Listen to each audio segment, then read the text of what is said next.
মাদারিহাট থেকে ট্রেন্ড আসছে, তৃণমূল প্রার্থী এগিয়ে মাদারিহাটে। মাদারিহাটে তৃণমূল প্রার্থী এগিয়ে রয়েছেন।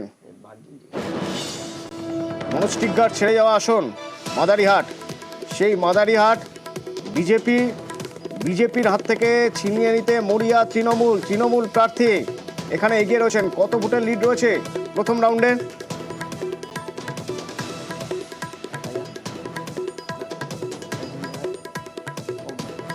জয়প্রকাশ টোপ্পো তৃণমূলের প্রার্থী এখানে,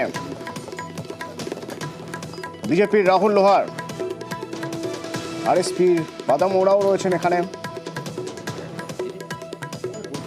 বিজেপির গড় বলা হচ্ছিল অন্তত এই 6টার নিরিখে অন্তত বিজেপি এখানে, যেহেতু বিজেপি সিট, সেক্ষেত্রে বিজেপিকে এখানে টক্কর দেওয়ার একটা ব্যাপার ছিল, তৃণমূলের হাতে সেই টার্গেট ছিল এবং সেখানে দেখা যাচ্ছে প্রথম রাউন্ডের শেষে এগিয়ে রয়েছেন তৃণমূল প্রার্থী জয়প্রকাশ টোপ্পো। পরবর্তীতে এই খবরে নজর থাকবে। ঝাড়খণ্ড নিয়ে কথা হচ্ছিল, রাজস্বী কিছু বলতে চাইছেন, অভিষেক বলতে চাইছেন। আমাদের বক্তব্য পরিষ্কার ছিল, মাটি আজকে বলছে যে মিনারেল নাকি, প্রথমটা আমি ঠিক করে দিই, ঝাড়খণ্ডের সোনা নয়, এবার উনি সমস্ত মিনারেলস গুলোকে সোনা বলতে চাই কিনা আমি জানি না। সেটাই বললেন যে হ্যাঁ, পশ্চিমবঙ্গে তৃণমূল কংগ্রেস তো চাই, এখানকার কয়লা এখানে উঠবে, এখান থেকে তারপরে ভাইপো সেগুলোকে অন্যভাবে বিক্রি করে তৃণমূলের নেতাদের ঘরের মধ্যে টাকা ঢুকবে। তৃণমূলের নেতাদের যারা সাইকেল কোনোদিন কেনার ক্ষমতা ছিল না, তারা স্করপিও চড়ে ঘুরবে, তারা আইফোন 16 নিয়ে চলবে, ডিজাইনার পাঞ্জাবি পরে দুর্গাপূজায় উদ্বোধন করবে। এটাই হচ্ছে ব্যাপার। এবং কোন ইন্ডাস্ট্রি আজ অব্দি একটা ইন্ডাস্ট্রি তৈরি করতে পারলো না। সৌরভ গাঙ্গুলি স্পেন থেকে ঘোষণা করলেন শালবনীতে নাকি ফ্যাক্টরি হবে। একটা পলিসি আর একটা আমরা ইলেকশন নিয়ে আলোচনা করব, আমরা ঝাড়খণ্ডের কথা বলছি এখন। প্লিজ আমরা ঝাড়খণ্ডের কথা বলছি। ঝাড়খণ্ড, অভিষেক।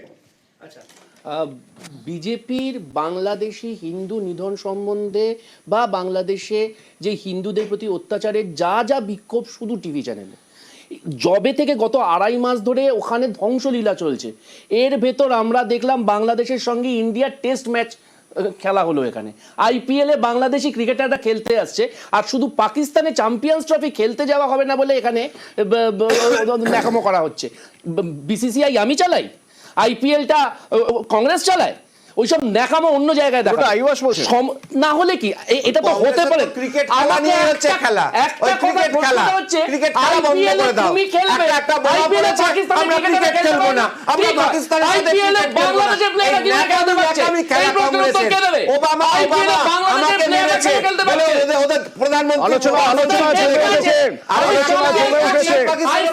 আলোচনা যারা এখনো আলোচনা শুনছেন না, প্লিজ জয়েন করুন বিরতির পর, সঙ্গে থাকুন।